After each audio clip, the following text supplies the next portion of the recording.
Stands, delivers, caught, touchdown. Okwuegbunam again with his second TD.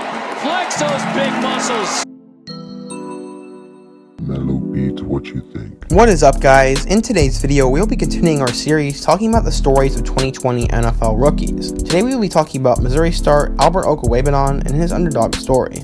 If you are new to the channel, I make videos about football and basketball, so be sure to check out all my content. I'm trying to reach 2.7k subscribers by the end of April, so make sure to take a second and hit that subscribe button for me. As usual, make sure to click that like button and give me a video topic suggestion down below. Now let's get started with the rise of Albert Okwuegbunam.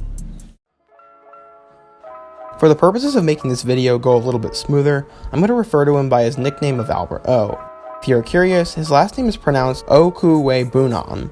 Albert's story actually starts back in Nigeria, where his father was born and raised.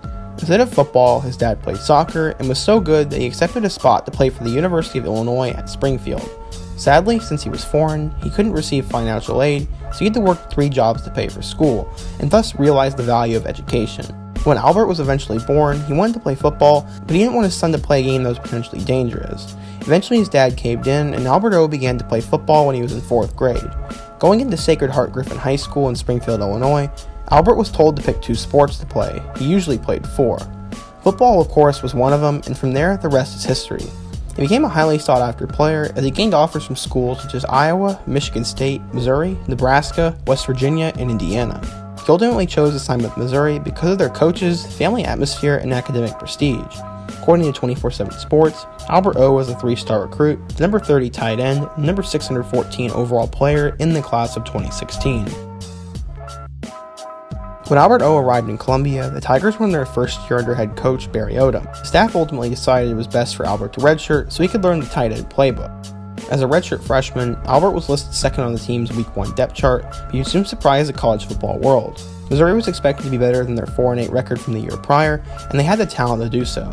They had one of the most talented quarterbacks in the country in Drew Lock, plus future NFL players and running back Demaria Crockett, receivers Jamon Moore and Emmanuel Hall.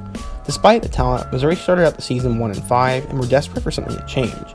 Head coach Barry Odom even burned the team's playbook in a trash can so they could start fresh. The first game was a home game against Idaho. Believe it or not, I actually was physically at that game, so I got to witness what happened.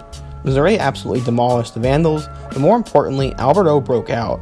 He caught 3 touchdowns and proceeded to go on a tear for the rest of the year.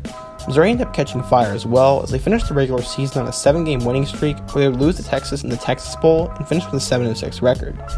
Albert O not only saved the Tigers season, but he finished with 29 catches for 415 yards and 11 touchdowns, which was best for any tight end in college football.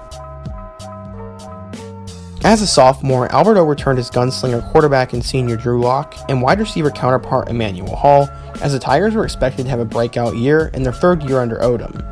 They started out 3-0, including a win over Purdue, but they lost their next 3 games and concern began to grow. Albert, on the other hand, was having a good year to this point. Right when Mizzou needed a huge game, Albert O had another 3-touchdown game, this time against Memphis.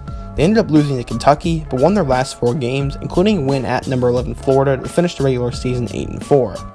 Sadly, Albert O's season was cut short in that Florida game as he suffered a season-ending injury. Missouri got into the AP poll as the number 24 team in the country, but lost a close game to Oklahoma State in the Liberty Bowl to finish at 8-5. On the year, Albert O caught 43 passes for 466 yards and 9 touchdowns, while becoming a finalist for the John Mackey Award for the best tight end in college football. As a junior, expectations went through the roof for Albert O, but the Missouri program itself was in shambles after the NCAA gave them a postseason ban for a rogue tutor. Despite that, Albert O was a top NFL tight end draft prospect, and he would now have former Clemson quarterback Kelly Bryant throwing him the ball. Mizzou started out the season terribly with a loss in their first game to Wyoming, but then showed some hope as they won 5 straight games and re-entered the AP poll. They ended up losing to Vanderbilt in their next game, and from there they lost 5 of their next 6 games, and Albert struggled to see the field as he battled injury. The Missouri program looked dead in the water, and they fired Barry Odom after their win against Arkansas. On the year, Albert O finished with 26 catches for 306 yards and 6 touchdowns, all career lows. Following the season, Albert was set to graduate, and he declared for the 2020 NFL Draft as a redshirt junior. As a prospect, Albert is one of the top tight end prospects in the country, and most have him as the 4th or 5th best tight end. I personally grew up a Mizzou fan, so I'm biased, but I love Albert O, and I think he has a good chance of becoming a good NFL tight end. I think it'd be really cool if he ended up with the Chiefs or the Broncos, but they already have Noah Fant and Travis Kelce. Overall, Albert O is one of the fastest and most physically ready tight ends in this year's rookie class, so I'll be surprised if he breaks out for a team. I really hope you guys enjoyed today's video, and if you did, please make sure to hit that like button, and if you are new, be sure to subscribe and help me hit that goal of 2.7k subs by the end of April. I know he hasn't gotten drafted yet, but I know fans of whatever team he plays for will flood this video in a few months, so if you're a fan of whatever team he gets drafted by, be sure to let me know what you think of him down in the comment section below. I plan on doing a ton of videos just like this, so make sure you turn on post notifications, and I'll see you guys soon for my next video. Until then, peace.